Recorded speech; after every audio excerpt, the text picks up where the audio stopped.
Boniface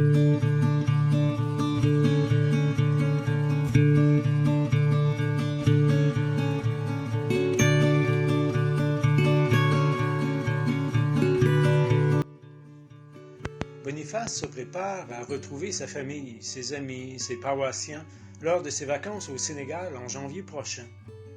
La dernière fois qu'il était à Dakar, la capitale, c'était pour venir chez nous. Cela remonte au 1er août 2019. Nous lui souhaitons beaucoup de bonheur lors des semaines qu'il passera avec ses compatriotes au Sénégal. Il y a beaucoup de besoins sur l'île de New Moon où se trouve l'église et le presbytère de la paroisse Saint-Joseph où Boniface s'est personnellement investi de façon remarquable comme vicaire et curé pendant 8 ans. Il en connaît très bien les besoins. Je le laisse maintenant vous parler de son pays natal et de ses attentes. Eh bien, j'ai effectivement vraiment hâte de revoir le Sénégal, mon pays d'origine, que j'ai quitté depuis 2019. Un pays qui a dans les 17 millions d'habitants depuis 2020. Effectivement, j'ai vraiment hâte de le retrouver parce qu'il y a beaucoup à faire et à revivre dans ce pays. J'ai vraiment hâte aussi de retrouver le soleil du Sénégal, un pays très ensoleillé. Et aussi le sud, Ziguinchor, ma région, toute naturelle.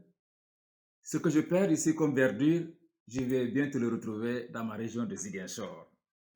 Avec ses différents bras de bolons, marigots, mers, des forêts, c'est très beau. J'ai hâte vraiment. Alors, Nyomoun aussi, c'était vraiment l'île qui m'a beaucoup forgé dans ma vie pastorale.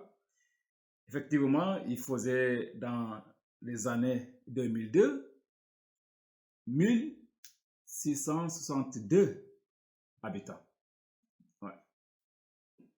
Simplement l'île dans laquelle est implanté le siège pastoral, donc la paroisse. Il y a d'autres îles encore, 4 autres îles qui sont aussi grandes que Nyomoun. J'ai été depuis 2011 à Nyomoun et je suis sorti de là en 2019 pour venir ici au Canada. Ici à Québec, à Granby. Voilà. J'ai entamé effectivement des constructions à Nyomoun dans le cadre de mon travail pastoral, et notamment à réhabiliter une église pour un cinquantenaire en 2018. Et aussi, j'ai entamé des travaux pour construire une salle polyvalente qui nous servirait de lieu de rencontre et d'activité pour tous les jeunes et pour toutes les personnes qui auraient des occasions de se former ou de mener d'autres activités récréatives et tout. Les femmes catholiques qui ont souvent des rencontres et aussi toutes les formations dans les îles environnantes qui pourraient se faire dans une grande salle comme celle-là. C'était vraiment ma visée. Alors, j'ai entamé aussi, à la fin du cinquantenaire, des travaux pour construire un nouveau presbytère. Un nouveau presbytère parce que l'ancien était vraiment très vétuste. C'était un danger d'y vivre, mais vous comprenez que si un prêtre n'a pas d'endroit pour dormir, c'est peine perdue pour le travail pastoral chez nous. Parce que nous sommes des gens de chaleur, nous habitons avec les gens, nous restons avec les gens, et l'éloignement n'était pas beau. Voilà. Alors, mais dans ces différentes activités, malheureusement, on n'a pas assez de moyens, si bien que le presbytère demande à être fini pour que les prêtres y habitent décemment et qu'ils puissent assurer le travail pastoral convenablement. Nécessairement, les besoins sont assez énormes, mais il faut que nous puissions les avoir à faire. Il y a effectivement le plafond qu'il faut faire, parce que sinon, quand il pleut avec les tôles, il y a beaucoup de bruit, il ne faut pas dormir là-dedans.